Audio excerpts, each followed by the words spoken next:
হরে কৃষ্ণ দর্শক বন্ধুরা, আশা করছি আপনারা সকলেই রাধা মাধবের কৃপায় ভালো আছেন।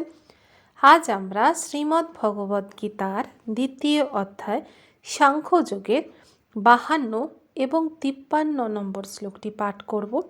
এর সাথে সাথে অনুবাদ এবং তাৎপর্য বিশ্লেষণ করব। আসুন তবে শুরু করা যাক।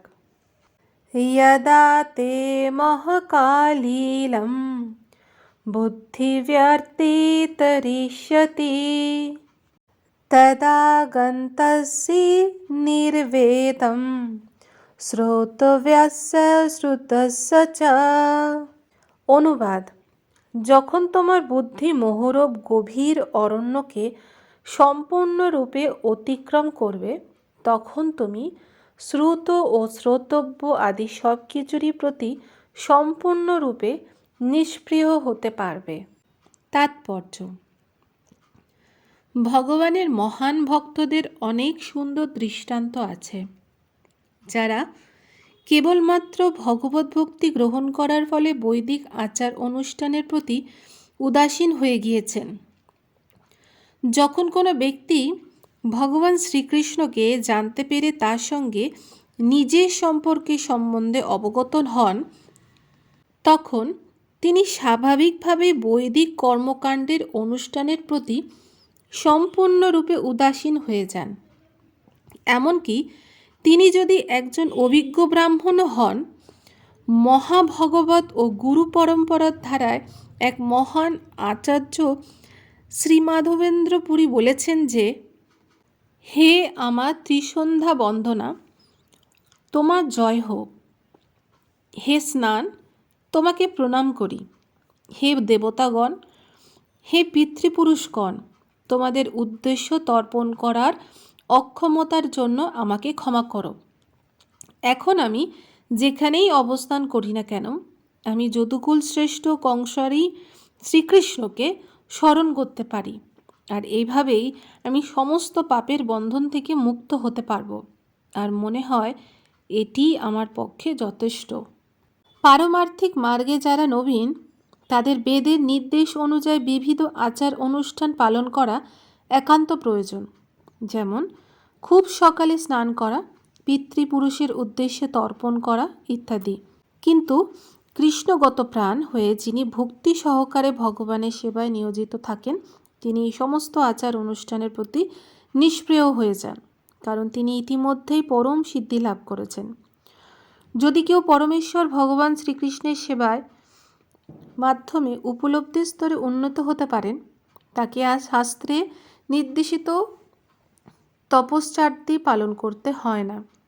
সেই রকম বেদের উদ্দেশ্য যে কৃষ্ণ ভক্তি লাভ করা, তা না জেনে যারা কেবল আচার অনুষ্ঠান আদি নিয়োজিত হয়, তারা অনর্থক তাদের সময় নষ্ট করে চলেছে।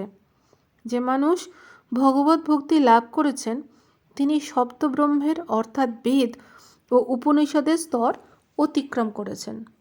শ্রুতি বিপ্রতিপন্না তে यदा শাস্ততি নিশ্চলা সমাধাবচলা বুদ্ধিস্তদা যোগমাবব্যস্যসি। অনুবাদ: তোমার বুদ্ধি যখন বেদের আলংকারিক ভাষার দ্বারা আর বিচলিত হবে না এবং আত্ম উপলব্ধিরূপ সমাধিতে স্থির হবে, তখন তুমি দিব্য চেতনায় অধিষ্ঠিত হবে। তাৎপর্য: সম্পূর্ণভাবে কৃষ্ণ ভাবনামৃত উপলব্ধি করতে পারলে সেই অবস্থাকে বলা হয় সমাধি, অর্থাৎ যিনি পূর্ণ সমাধিস্থ হয়েছেন, যিনি ব্রহ্ম, পরমাত্মা এবং ভগবানকে উপলব্ধি করতে পেরেছেন। আত্ম উপলব্ধির চরম পূর্ণতা হচ্ছে ভগবানের সঙ্গে জীবের নিত্য দাসত্বের সম্পর্কে উপলব্ধি করা, এবং তাই কেবল কৃষ্ণ ভাবনাময় কর্তব্য পালন করাই উচিত।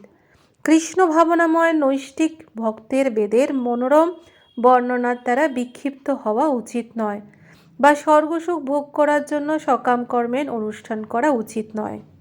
ভক্তিযোগে ভগবানের সেবা করার মাধ্যমে ভগবানের সঙ্গে সরাসরি যোগাযোগ স্থাপিত হয়, এবং তার ফলে ভগবানের প্রতিটি উপদেশের মর্ম সেই দিব্য স্তরে যথাযথভাবে উপলব্ধি করা যায়। এই ধরনের কার্যকলাপের ফল অবশ্যই পাওয়া যাবে এবং পরম জ্ঞান লাভ করা যাবে। শ্রীকৃষ্ণ অথবা তার প্রতিনিধি শ্রী গুরুদেবের আদেশে কেবল ভগবানের সেবা করলেই সেটি সম্ভব হবে।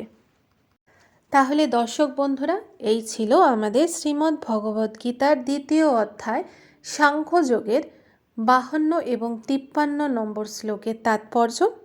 আশা করছি আমাদের ভিডিও আপনাদের ভালো লাগছে। যদি ভালো লেগে থাকে তাহলে অবশ্যই শেয়ার করুন, কমেন্ট সেকশনে জানান যে আমাদের ভিডিওগুলি কেমন লাগছে। আর অবশ্যই আমাদের চ্যানেলটিকে সাবস্ক্রাইব করবেন। সাবস্ক্রাইব করার পর পাশে থাকা নোটিফিকেশন বেল আইকনটি অবশ্যই ক্লিক করবেন। তাহলে আগামীকাল আপনাদের সাথে আবার দেখা হবে পরবর্তী শ্লোক নিয়ে। আপনারা ভালো থাকুন, সুস্থ থাকুন। রাধে রাধে।